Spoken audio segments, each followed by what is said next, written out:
आपका खाता अगर बड़ौदा उत्तर प्रदेश ग्रामीण बैंक में है, आपका खाता अगर आर्यव्रत ग्रामीण बैंक में है, आपका खाता यानी आपका अकाउंट अगर आपका प्रथमा यूपी ग्रामीण बैंक में है, तो आपके पास एक इस तरह का मैसेज आया हुआ है। तो ऐसे समझिए कि आपका एटीएम बंद हो गया है, आप एटीएम से एक भी रुपए का कोई भी ट्रांजेक्शन नहीं कर सकते।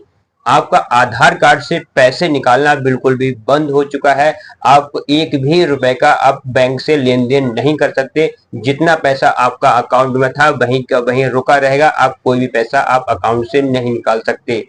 आपका खाता अगर आपका आर्यव्रत बैंक में है तो किसी भी तरह का गूगल पे, फोन पे, भीम, पेटीएम, भारत पे, किसी भी तरह का दोस्तों आप यूपीआई नहीं कर सकते। आप एक भी पैसा अकाउंट से नहीं निकाल सकते। जितना पैसा आपके अकाउंट में था वहीं का वहीं रुका रहेगा। आप इस मैसेज को अच्छी तरह से आप पढ़ सकते हैं। दोस्तों ये क्यों किया गया है, किसकी वजह से किया गया है, आप अपना पैसा कैसे निकाल सकते हैं, इसकी वजह क्या है और आपका पैसा कैसे मिलेगा। अगर आप इस चीज को पूरी तरह अच्छी तरह से जानना चाहते हैं तो वीडियो को आप पूरा देखेंगे, स्टेप बाय स्टेप देखेंगे, किसी तरह से वीडियो को स्किप नहीं करेंगे। क्योंकि बड़ौदा उत्तर प्रदेश ग्रामीण बैंक में है, अगर आपका खाता आर्यव्रत ग्रामीण बैंक में है, अगर आपका खाता प्रथमा यूपी ग्रामीण बैंक में है, तो दोस्तों आज की वीडियो आप पूरा देखें। जो भी सस्पेंस है आपका वो बिल्कुल ही पूरा दूर हो जाएगा। मैं आपको एक गूगल के जरिए बता रहा हूं, इसमें उत्तर प्रदेश ग्रामीण बैंक और कुछ शाखाओं का लेन देन का कारण रहेगा बैंक में विलय, डेटा माइग्रेशन। ये दो चीजें ऐसी हैं जिनकी वजह से आपका अगर इन बैंकों में खाता है तो आपका जो भी लेन देन है वो बाधित रहेगा।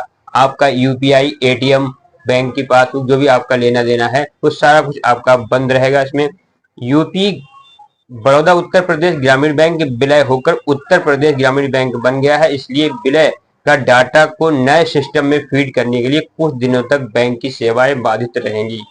तो इसमें जब बैंकें विलय होती हैं तो उनका पूरा डाटा एक ही डाटा में फीड किया जाता है। इस वजह से ये चीज आपके लिए दिक्कत आ रही है। इस तरह आपके जो भी लेन देन है आपका बंद रहेगा।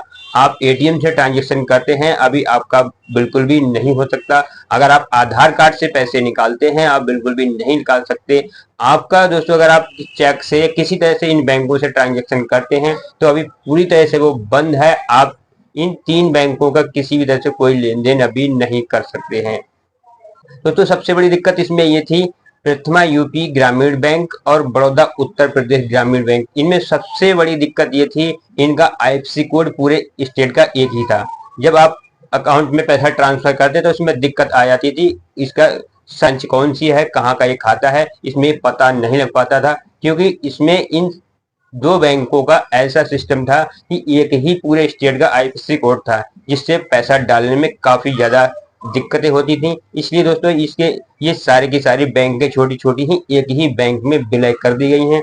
इसमें से कुछ समय लग रहा है, जिसमें दोस्तों आपका सभी के लिए मैसेज भेजा गया है। उस मैसेज आपके पास आया हुआ है, वो 5 तारीख तक ये सारा डाटा सॉल्व हो जाएगा और आपका पैसा आप फिर से निकालने लगेंगे। कुछ लोगों को ये अफवाह उड़ाई हुई है आपका पैसा अब नहीं मिलेगा, बैंक भाग जाएंगी, बैंकें भाग गई हैं। कई सारी चीजें लोगों ने ऐसी अफवाह उड़ा रखी हैं, आप उस अफवाह के चक्कर में ना आए।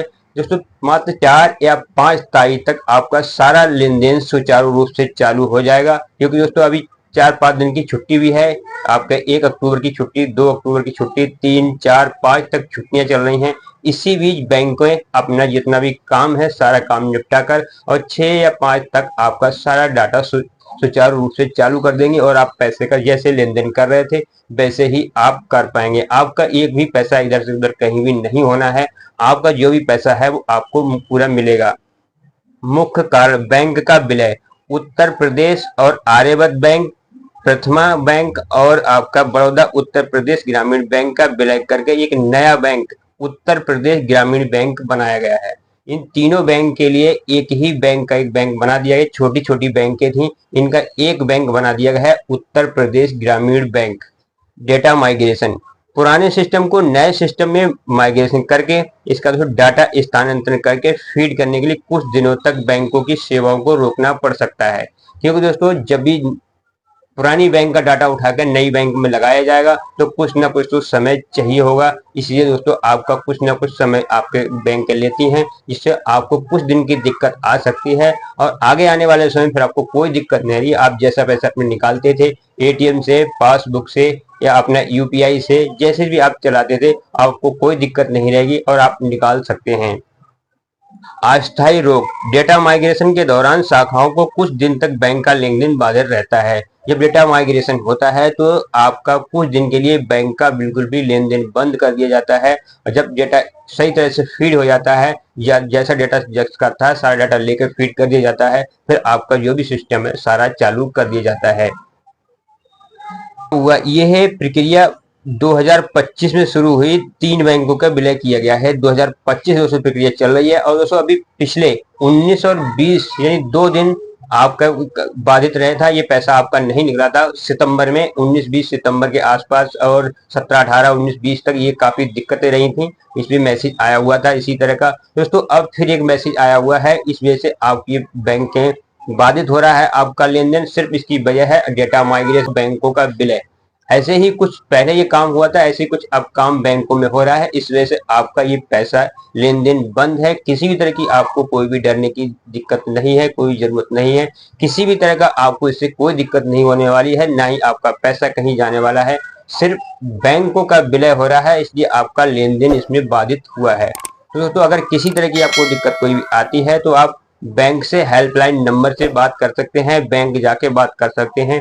किसी तरह की अगर कोई भी प्रॉब्लम आती है, जो भी लोग झूठी अफवाह उड़ाते हैं पैसा मारा जाएगा, बैंक भाग जाएंगी, ये बैंक अब नहीं रहेंगी, तो इस तरह की आप चक्कर में ना हैं। ये गवर्नमेंट के रिलेटेड बैंकें होती हैं, ये लिमिटेड बैंकें हैं, किसी तरह का आपके पैसे में कोई भी दिक्कत नहीं आ सकती है।